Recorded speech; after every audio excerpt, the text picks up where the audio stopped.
ప్రభు అయిన యేసుక్రీస్తు నామములో మీకు సమాధానం కలుగునుగాక. షలోమ్. 99వ కీర్తన 9వ వచనము.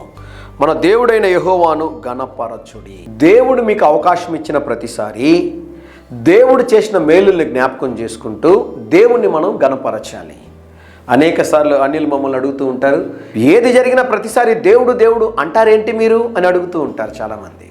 నేను అప్పుడు ఒకే ఒక మాట చెప్తాను, మా వల్ల ఈ కార్యము జరగదు, మాకు అంత శక్తి లేదు, మాకంత సామర్థ్యము లేదు, మాకంత జ్ఞానము లేదు, అయితే మా దేవుడు మా పక్షము నుండి మాకు సహాయం చేసి జయమును అనుగ్రహించాడని నేను జ్ఞాపకం చేస్తూ ఉంటాను ప్రియులరా. ఎందుకు ఈ మాట చెప్తున్నాడు ప్రియులరా? దేవుడు చేసినటువంటి మేలుల్ని జ్ఞాపకం చేసుకుంటూ సందర్భము దొరికిన ప్రతిసారి కూడా దేవుణ్ణి గణపరచండి.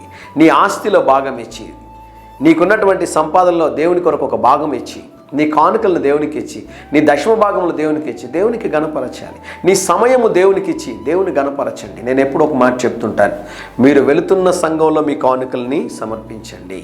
మీరు వెళుతున్నటువంటి సంఘంలో మీ దశమ భాగాలను ఇవ్వండి.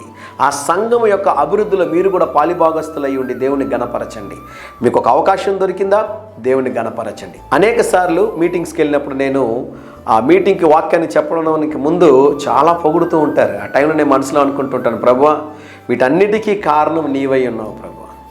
దేనికి పనికిరాని మా జీవితాల్ని ఆశీర్వదించి అనేకులకి దీవెనకరముగా ఉంచగలిగిన దేవుడు నీవు ఒక్కడమే ప్రభువా అని దేవుని స్తుతిస్తాను. అవకాశం దొరికిన ప్రతిసారి దేవుని గణపరచండి. ప్రతిరోజు దేవుడు ఒక్కొక్క మాట చేత మనతో మాట్లాడుతూ మనల్ని బలపరుస్తున్నాడు. ఆ విషయాన్ని మీరు గమనించాలి.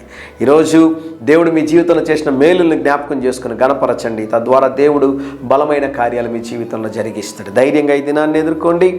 దేవుని సన్నిధి మీకు తోడుగా వచ్చునుగాక. ప్రియ పరలోకపు తండ్రి, ఈ దినం మా ప్రియులు తలపెట్టుచున్న ప్రతి కార్యములో ప్రభువా మీరు తోడుండి జయమును అనుగ్రహించుమని యేసు నామములో ప్రార్థిస్తున్నాము తండ్రి.